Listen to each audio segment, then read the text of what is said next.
जी, good morning, अस्सलाम वालेकुम जी। Today is the 14th of October 2024। So I am going to explain the today rubric. और आज का रुब्रिक है, ये एकोनाइट का रुब्रिक है और इसमें भी सिंगल है। और इसको आज एक्सप्लेन करते हैं ये क्या कहता है राइटर।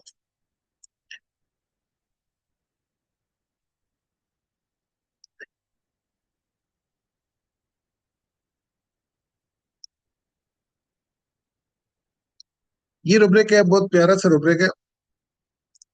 इसको देखो, ये लिखा है कि clairvoyance conscious that has beloved miles away is singing a certain song. ये है बेसिकली।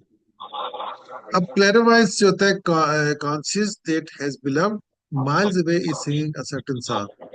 तो ये हमने कंप्लीट एप्रेंटिस से उठाया है। ये अपनी ऑडियो प्लीज बंद करें। ऐसा इसका माइक म्यूट कर। तो इसको हम कैसे समझेंगे, किस तरह पता चलेगा कि ये किसका मतलब क्या होता है। तो अब पहले तो क्लैरिवायंस को आपने समझना है, क्लैरिवायंस क्या होता है। फिर उसके बाद आपको क्लैरिटी होगी कि इसका ये राइटर क्या कहना चाहता है, क्यों ऐसा हो रहा है। तो फिर आपको ये सारी क्लैरिटी आएगी, ठीक है। अब हम आते हैं जी, क्लैरिवायंस क्या होता है। तो सबसे पहले क्लैरिवायंस को जब आप समझते हैं, तो ये बेसिकली इसको कहते हैं क्लैरिवायंस। जो वर्ड्स होता है,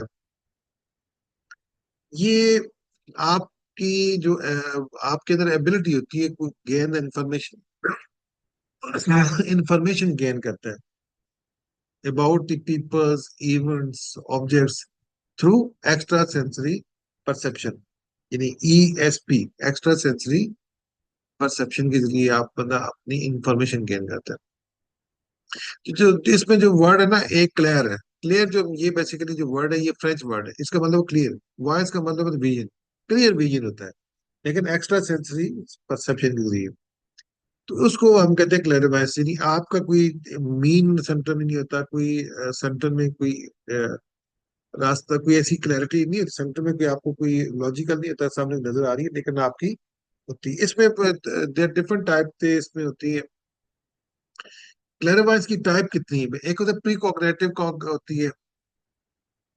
यानी आप प्री कॉग्निटिव क्लैरिवायंस होता है, इसका कहते हैं कि आप इवेंट्स, कोई वाकया होता है अभी होने वाला, बिफोर दे हैपन, ये पहले से आपको फील होना शुरू हो जाता है। मिसाल को ड्रीम आ सकता है, उसकी इंट्यूटिव फीलिंग हो सकती है, इसी के अंदर इंट्यूटिव फीलिंग भी आ सकता है। अबाउट फ्यूचर अकर्स, यानी फ्यूचर में कुछ चीज होने वाली होती है तो आपको फील हो जाता है, नंबर वन। उसके बाद रिट्रोकॉग्निशन होती है इसमें। यानी आप रिट्रो का होता है, ये पीछे वाला जो वाकया गुजर जाता है उसका आपको डायरेक्टली एक्सपीरियंस हो जाता है। यानी आप वो इमेज देख रहे होते हैं, वो जो पहले पिछले वाकयात होते हैं ना, उन आपको उनको आप उनके इमेज देख रहे होते हैं, ठीक है, जो आपके पीछे लाइफ में इवेंट्स होते हैं। तो क्लेरवाइंस बेसिकली इसकी जो आपको मैंने टाइप बतानी है, ये आपको समझना है। टाइप्स को जब आप समझते हैं तो आपको बड़ी क्लैरिटी होती है कि ये टाइप्स कौन कौन सी होती है क्लेरवाइंस की, ठीक है। तो इसको आपने जब क्या कहते हैं, अच्छा इसमें मैं आपको देखा प्री, इसको कहते हैं प्री कॉग्निटिव। यानी आपको पहले के कोई फ्यूचर के इवेंट्स होने होते हैं, पहले से आपको समझना, नंबर वन। दूसरे नंबर पर रेट्रो कॉग्निशन, ये आपके पास्ट इवेंट्स उसकी। और दूसरे नंबर पे आते हैं मीडियम शिप आता है। तो यानी आप किसी से कम्युनिकेट कर रहे होते हैं। यानी आप with spirit are deceased receiving message insight from the beyond. यानी आप किसी से, जो होता है ना मीडियम, यानी आप कोई बंदा मरा हुआ है कुछ भी है, या वैसे भी जो भी, आप किसी से दूर बैठा हुआ है किधर भी है, उसके साथ आप कम्युनिकेट कर रहे थे, बातें कर रहे होते हैं विदाउट एनी टेलीफोन। कोई ये आपका रास्ता नहीं होगा अपने कुछ में, ये आपका मीडियम। चौथे नंबर पे साइकोमेट्री भी होता है। आप इंफॉर्मेशन आप ले रहे होते हैं, ठीक है, और बाई टचिंग, उसको महसूस करने से, ऐसे जैसा महसूस नहीं कर रहा मेरे पास बैठा हुआ है, मेरे साथ लगा हुआ है, मेरे साथ पे बैठा है, मुझे प्यार कर रहा है, ये आपको कहता है टचिंग हो रही है। इसको साइकोमेट्री कहते हैं। ये आपके अंदर चार किस्म के क्लेरवाइंस होते हैं, ठीक है। यानी इसमें आपका कोई मीन्स सोर्स नहीं होता। इसको कहते हैं प्री कॉग्निटिव होता है, रेट्रो कॉग्निटिव है, मीडियमशिप होता है, और साइकोमेट्री होता है। उसके बाद फिर हम कहते हैं कि इसको हम, कौन कौन सी चीजें होती है जिसके जरिए हम महसूस करते हैं। एक विजुअल होता है, आप देख रहे होते हैं, इमेजेस आप रिसीव करते हैं, आपके माइंड के अंदर आंखों से नजर आ रहे थे, आप देख लेते हैं, नंबर वन। दूसरे नंबर पे होता है कि आपका इंट्यूटिव होता है। इंट्यूटिव जो होता है ये आमतौर पे फीलिंग्स को, इंट्यूटिव फीलिंग को हम कहते हैं, जिसको गट फीलिंग भी कहते हैं। लेकिन इसको साइंस मानती है और दूसरे को साइंस नहीं मानती, इसको क्लैरिवाइज को साइंस नहीं मानती। इंट्यूटिव फीलिंग को कहती है एक्स्ट्रा, ये आती है गट फीलिंग होती है, इसको इसको साइंस मानती है। तो क्लैरिवाइज को कहती है साइंस, ये ऐसे कोई चीज नहीं होती। उसके बाद ऑडिटरी मैसेज होता है, यानी आप साउंड सुन सकते हैं, फिजिकल सेंसेशन फील करते हैं। इसकी चार किस्म के होते हैं, एक्सपीरियंस होते हैं, ठीक है। तो ये हम आ गया। तो अब उसके पीछे इसकी जो रीजन है, बेसिकली एक स्पिरिचुअल प्रैक्टिस होती है। जो लोग स्पिरिचुअल प्रैक्टिस करते हैं मजहब की, वो डिवाइन इंसाइट्स होती है उनको भी नजर आते हैं। साइकिक होती है, ये दो किस्म की चीजें होती हैं। इनसे आपको होता है, कुछ लोगों के अंदर ये नेचुरल भी होता है। अब हम आते हैं जी क्लेरवाइस के साथ एक वर्ड था इंट्यूटिव। इंट्यूटिव और क्लेरवाइस में, दोनों में फर्क क्या होता है? इंट्यूटिव का मतलब होता है गट फीलिंग, ठीक है। क्लेरवाइस और इंट्यूटिव में क्या डिफरेंस आता है? क्लेरवाइस जो होता है बेसिकली ये आपको, आप परसीव करते हैं इंफॉर्मेशन नॉर्मल सेंसेस से हटके, यानी जो आपके नॉर्मल सेंसेस होते हैं, पांच सेंसेस हमारे होते हैं ना। एक जो आपके आते हैं, देखिए पहला सेंसेस है स्मेल, फील करना, टच करना, सुनना, ये सारे जो सेंस इनसे हटके होता है, इसको कहते हैं उससे beyond normal, number one. Extra sensory जिसको ईसीपी कहते हैं, उसके जरिए आप करते हैं, जिसमें विजन, ऑडिटरी, मैसेज और फीलिंग होती है, प्रेजेंट और फ्यूचर की। अच्छा, ये आपको इंफॉर्मेशन अवेलेबल होती है। इसके बाद एक सुपर नेचुरल किस्म की होती है, स्पिरिचुअल टाइप होती है। तो ये इसको कहते हैं क्लैरिवाइस, लेकिन इसके बारे में साइंस ये कहती है कि हम इसको एक्सेप्ट नहीं करते। उसके बाद दूसरी इंट्यूशन होती है। ये इसके अंदर ये आमतौर पर कुछ लोगों के अंदर ना इंस्टिंक्टिव होती है, इंस्टिंक्टिव होती है, जैसे कोई कॉन्शियस रीजन के बगैर भी होती है, मतलब आप बगैर समझे आपको होता है ना। इसके क्लेरवाइस में आपकी लाइफ में कोई इवेंट्स, वाकया, कोई इश्यूज, मसला, इस किस्म का होता है। लेकिन इंट्यूशन में ऐसा नहीं होता। मिसाल के तौर पे मैं आपको छोटा दोनों में डिफरेंस बताता हूँ मैं, पहले इसकी तारीफ बता दूं। तो इंट्यूशन में होता है कि ये इंस्टिंक्टिव होता है, नंबर वन। और कोई कॉन्शियस रीजन होना जरूरी नहीं होता, ठीक है।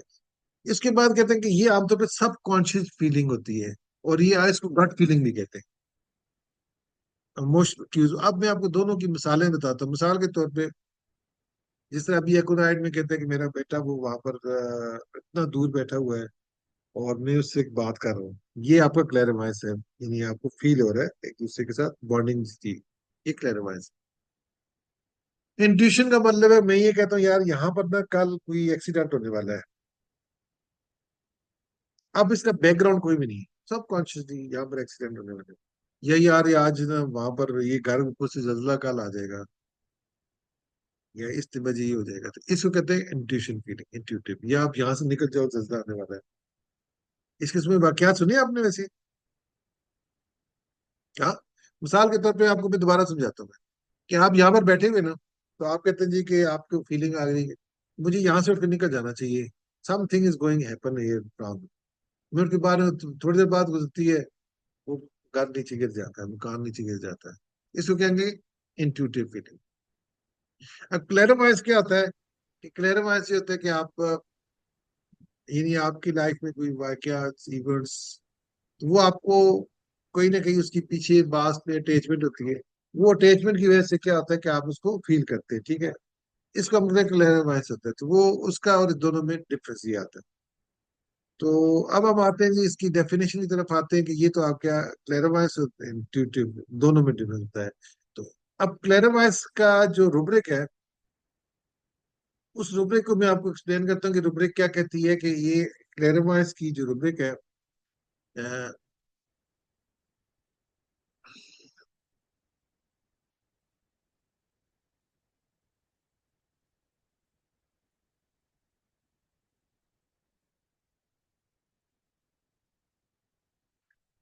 ये देखें क्लेरवाइंस को जब हम पढ़ते हैं ना, clairvoyance word describe ability to, इसमें the word describe the ability to gain information about an object, person, location और physical event through extra sensory perception. यानी आप उसके लिए आप करते हैं being aware something is person would not know through the usual five senses. आपके usual five senses है, उनसे पता नहीं चलता, उसको पता चलता है। तो क्लेरवॉयंस का मतलब ये होता है। अब हमारे पास इसकी जो मीनिंग है, conscious being aware of something, having a sense of knowing it, इस कहते हैं। बिलव्ड बंदे आपका जिससे आप प्यार करते हैं, लाइक, ठीक है, सम डीपली लव्ड, माइल्स वे, बहुत दूर बैठे हुए, सिंगिंग या गाना गा रहे हैं। तो अब इसकी रुब्रिक का मतलब क्या हुआ, इसको हम जानते हैं जी कि रुब्रिक का मतलब ये हुआ कि clairvoyance conscious that has beloved miles away is singing a certain song, indicate unusual mental state. A person often prefer to clairvoyance or extrasensory perception. This state reflect a heightened, almost supernatural level of awareness. उसके बारे में पूरा आपको पता होता है। जो आपको एक्स्ट्रा वायंस है, आपको where the individual senses or knows something happening far away, यानी कि कोई दूर हुआ है, क्या हुआ। Here individual has an intense feeling that someone close to him, जो उसके बहुत प्यार करता है, जिससे बहुत क्लोज है, स्पेशली बिलव्ड वन, उसका जिससे मोहब्बत करता है बिलव्ड वन, इस प्रेफरिंग, इसको बिलव्ड वन में जिससे बहुत प्यार करते हैं, is preferring a particular action, in this case singing a specific song, वो कोई गाना गा रहा है, even though they are separated by the great distance, हालांकि बहुत दूर है, कहता है वो उस वक्त वो गाना गा रहा है, या मुझे याद कर रहा है, वो खुशी से मुझे वैसे कर रहा है। तो ये बेसिकली वो बहुत हैप्पी है। Metaphoric this experience represent a deep emotional and spiritual connection. Clairvoyance can not see or hear them, यानी आप देख नहीं सकते डायरेक्टली या सुन नहीं सकते, लेकिन आपकी एक्स्ट्रा परसेप्शन के जरिए आपको आपको महसूस हो रहा है, फील हो रहा है। It reflect of sympathetic resonance, ये आपकी आपके साथ सिंपैथी है, उसकी उसका उसका रिएक्शन है। As often person is connected to other that they can feel, और उसको उतना फील कर सकते हैं, देयर एक्सपीरियंस, तो आपको experience this the beloved singing particular song can symbolize, जो सॉन्ग है इसका सिंबॉलिक क्या होता है, may be deep emotional ties, यानी उसके साथ बहुत ज्यादा इमोशनल टाइज है आप, with common spiritual and emotional frequencies between the two, दोनों के दरमियान आप बहुत ज्यादा बॉन्डिंग अच्छी है। This can apply so time of in time of the emotional intensity, or when other person needs comfort, the other can subconsciously reach out to them across the distance. अब नहीं, उसको इतना सब इतनी अच्छी बॉन्डिंग आप उसके साथ हो रही होती है। A couple who has been together for a long time, यानी अगर आपका एक मियाँ बीवी है, कपल से बना रही है, वो बहुत दूर मिसाल देते हैं कि वो एक दूसरे से बड़े दूर रह रहे हैं, ठीक है, जिस तरह आजम साहब हैं जनाब, दुबई बैठे हुए हैं, तो बच्चे तो बैठे हुए हैं, ठीक है। तो अब क्या हुआ कि वो महसूस कर रहे हैं, एक्सपीरियंस दिस काइंड ऑफ, आपस में इतनी अच्छी बॉन्डिंग है, तो माइंड सडनली थिंक, उसको अचानक ऐसा फील आता है, each other know that what the other is, वो क्या महसूस कर रहे हैं दूसरा आर डूइंग, और क्या कर रहे हैं, such is when they are hear song remind them of special moment, यानी वो गाना गा रहा है, वो कुछ मुझे याद कर रहा है, नहीं मुझे याद कर रहा है, या मैं उसको मिस कर रहा हूँ, वो मुझे याद कर रहा है, तो मुझे ऐसा फील आता है। और ये जब आप फोन करके बाद में पूछते हैं, हाँ वाकई में तुम्हें इतने बजे याद करता हूँ, मैंने भी तुझे इतने बजे याद किया, ये क्लैरिटी आ जाती है, ठीक है। तो एक्रोनाइट जो होता है, ये बेसिकली सेंटिमेंटल है, क्यूट है, विवाशियस, अफेक्शनेट होता है, ये इस वजह से होता है। अब आपको ये बात समझ आ गई होगी, एक्रोनाइट के अंदर ये फीलिंग आती है क्लैरवॉयंस की, ये अपने बिलव्ड वन को याद करते हैं। डायरेक्ट मीनिंग इसका है। इसका इनडायरेक्ट मीनिंग है, तो इसका जो प्रोफेशन है, इस प्रोफेशन में इसको इतनी बॉन्डिंग, अपने पैशन के साथ इतनी बॉन्डिंग होती है, इसका जो बॉन्डिंग, जिस जो भी काम करते हैं ना, उसके साथ इतना इमोशनल अटैच होता है कि इसको, मैं इस वक्त ये काम कर रहा हूँ, वो कर रहा हूँ, मुझे सारी चीजें, मेरे काम बड़े तेजी से जा रहा है, मेरी प्रमोशन हो रही है, ये हो रही है, ये उसको उससे रिलेटेड सारी चीजें, इस किस्म की फीलिंग आती है। This is a version of acronite, और एक्रोनाइट के अंदर क्लैरवॉयंस की फीलिंग होती है। अब आपको मैंने क्लैरवॉयंस को क्लियर कर दिया, और साथ इसका इंट्यूटिव क्लियर कर दिया। क्लैरवॉयंस और इंट्यूटिव में डिफरेंस क्या होता है, intuitive is the gut feeling होती है, और लॉजिकली होती है, लेकिन और क्लैरवॉयंस जो होती है वो गट फीलिंग नहीं होती। तो ये एक्स्ट्रा, दोनों एक्स्ट्रा सेंसरी परसेप्शन होती है, लेकिन वो आपको दोनों में डिफरेंस क्या आएगा, ये जो आपकी होती है, इसकी लाइफ में कुछ वाकयात होते हैं, वो आपके साथ कहीं ना कहीं बॉन्डिंग, कुछ ना कोई कनेक्शन होता है, लेकिन उसमें आपको कनेक्शन होने की जरूरत नहीं होती, इंस्टेक्टिव होता है आमतौर पे, ठीक है। तो ये दोनों में डिफरेंस है। Thank you to all of you ji.